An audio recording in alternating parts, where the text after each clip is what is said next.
63 marks in JIGL. You're telling how is it even possible?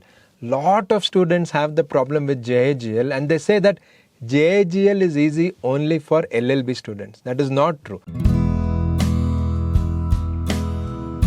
Here we'll be seeing the answer script of Dhanasuya, who has written the JIGL, got 63 marks in JIGL, and in this answer script you will get lot of tips on how to present and what are the important ways to write answers in JIGL, because it is slightly different from company law. All these tips you will get here, and this is because Dhanasuya is one student. I remember in every class she used to write the answer and send it to us, and we used to give the feedback. She wrote it continuously. Even you, if you keep repeating it and do it for 2-3 months, you will improve. So watch this series and you'll get lot of tips. All our students who have got high marks, we are showing the answer scripts. You too can get it. It is not necessary that only these people can do it. They were also just like you. Even they have watched old videos like this, then they have joined the coaching, and then obviously they practiced well and they wrote. It is because of the hard work.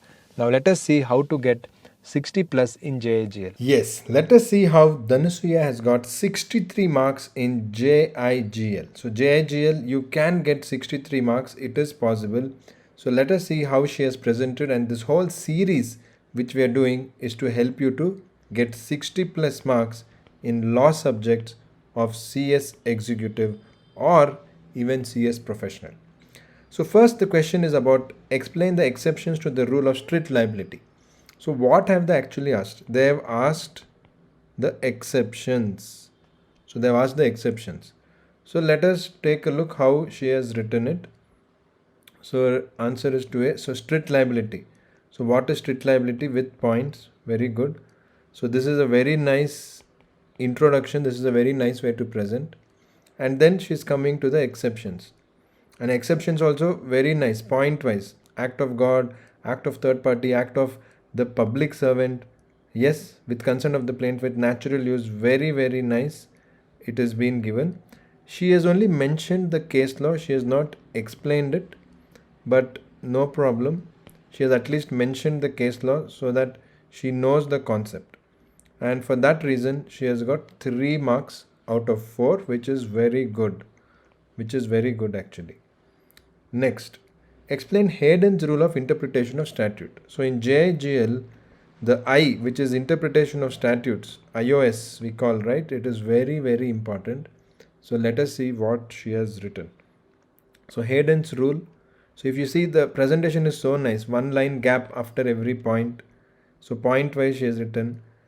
And Hayden's rules is used only when the words in the statute has more than one meaning. So that is been given. Again, she has been awarded 3 marks out of 4. So 3 out of 4 is what? It is 75% of the marks. It is excellent, and you should be aware of that. This is something which you should know. Then, how ratio decidendi differs from obiter dicta. This is again what we get in sources of law, and many students find this quite challenging. So she has given what is ratio decidendi, then what is obiter dicta, and how it is different. Again 3 out of 4. So the presentation is good. As you can see, she's leaving one line, she's writing in a paragraph, she's using short sentences. These are all the things which you have to learn. You have to definitely learn over here. Then, provision as to offences punishable with 2 or more enactments as under General Clauses Act. So what does that say? So again, she has written paragraph, point wise, consistency is there. Then example has been given. Since everything is not right, 2 marks has been given. So it's very good what she has scored. Next is a 5 marks question. Sovereign power of making laws should be wielded not guaranteed for selfish desires of individuals, but consciously to secure the common good. Critically examine. So we need to give a complete analysis. Whenever there's a critically examine, we have to give a complete analysis, and it's very important. So first she talks about Jeremy Bentham's legal theory. Very nice. She's again using short sentences, and she has used the word which is there, that is pain and pleasure. Then the main function, that is the core content, of the particular answer. Then she has given the features. Features also has been given very well. And the criticism. See, even the point wise, it's so neat and very well presented. And she's getting 3 marks for this. Then Indian Constitution question is there in essentials of federal polity. So what is federal polity? She is given an introduction, correct? Then essentials 1, 2, 3, 4. In a summary format, you are directly getting to the point, no beating around the bush. Then essentials of Indian Constitution as federal. So residual power and single constitution, emergency power, strong, all this has been given, and she has scored well. They have awarded 4 marks. Next, so here we talk about the validity of the classification. So classification has been made. Is the classification valid? That medical colleges, that case they have asked. So what is validity of classification? What is the test? See the flow. Very, very easy for people to read. Introduction is there, then the core content. She has mentioned its flow, then she has given in point wise, very easy to understand. And she has also mentioned the case law. Very, very important to mention the case law. Further, she has given the facts of the case and then the conclusion. This is just perfect. It's just perfect, and 3 marks has been awarded. Next, discuss in brief the power of the court to try offences under IPC and any other law as laid down by CRPC. So they are talking about the power. So you should always try to understand what is the key words in the question. What exactly are they asking? You should know that very well. So it is mainly about the powers. So power of the court, IPC as laid down in CRPC. So she has given a very nice table, as you can see here. Very well done. The table, fine, sentence for imprisonment, complete table is there. Then also about death penalty, life imprisonment. So if you see here, she is getting 4. So totally 14 out of 20.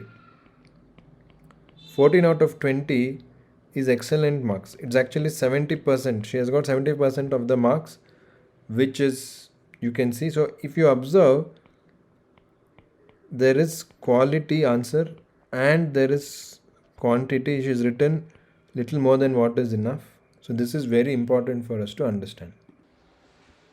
So as you can see, there is quality, quantity, and most importantly, she has been consistent. The style, consistent style is there in the entire document. So there's a consistent style which will help in the person who's reading. They will get confidence and you'll be getting good marks. So this is what you should learn. Define and distinguish between declaratory and persuasive precedents. So what is a judicial precedent? That is the question about. That is the past cases. We need to take a look at it. So declaratory and persuasive precedent. So declaratory precedent, whatever is there, she has given. Again, simple sentences, short sentences, paragraph, points, excellent. Then what is a persuasive precedent? She has given. In India, high courts have persuasive precedent for judgments passed in the other high court. So that has been given 3 marks. Explain any 4 powers of NCLT with regard to inspection, inquiry and investigation. So the question itself is very, very clear.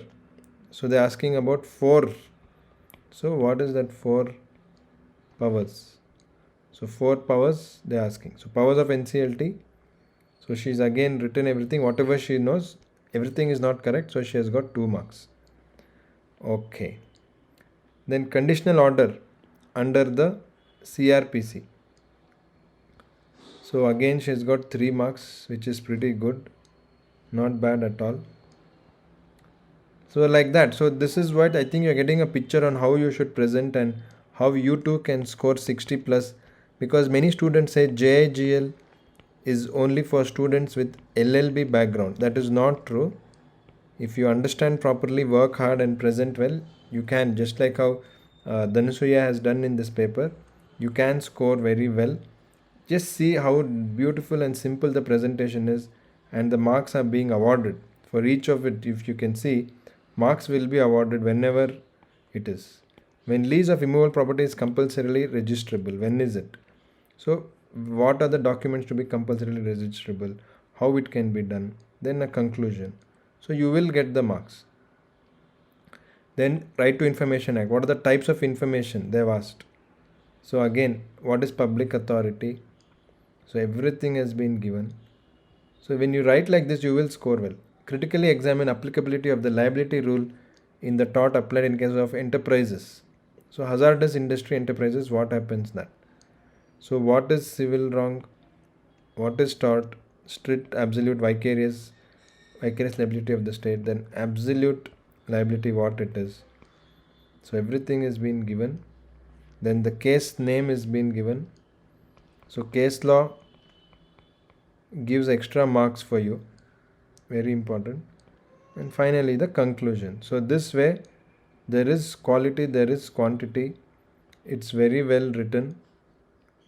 So as you can see, she has got 6 marks for that. So this is totally for 16 marks.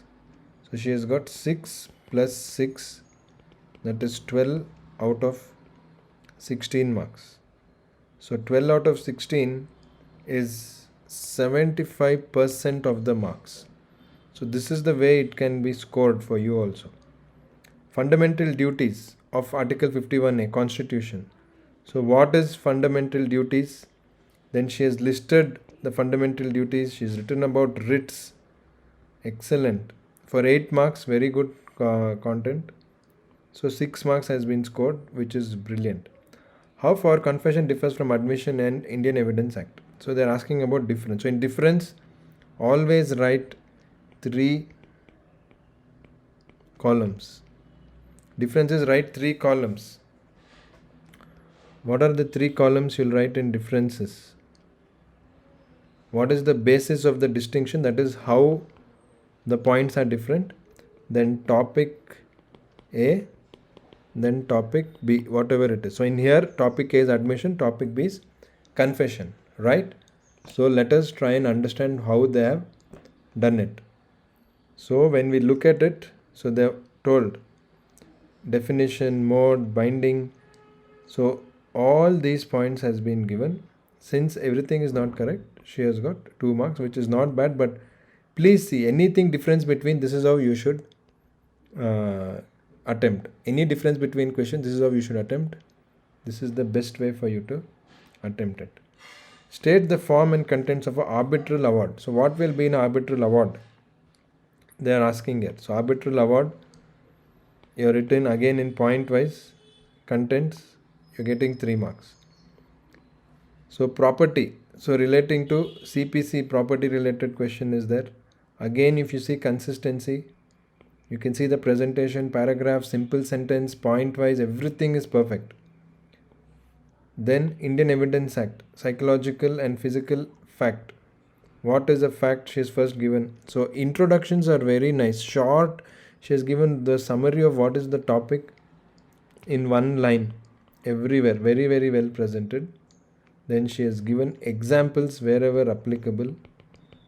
Examples give you marks, and that way she is going to get the marks. So finally, when you write like this, you can score 63 out of 100 even in JIGL. So I want you to please look at this, and whatever doubts you have, you can let us know. And if you need more help, you can just WhatsApp us 973-973-3400. Any help relating to CS, we are always there with you. You can just WhatsApp, and once you WhatsApp, we will assist you whatever that you need. So this is the series. So we have many more videos. Follow this series. You will know how to score high marks in law papers, how you can score 60 plus. So these are our students of Excel who have done a lot of hard work. They have presented well. Please learn and you too can do well in your exams. Thank you. I will see you in the next video of scoring 60 plus.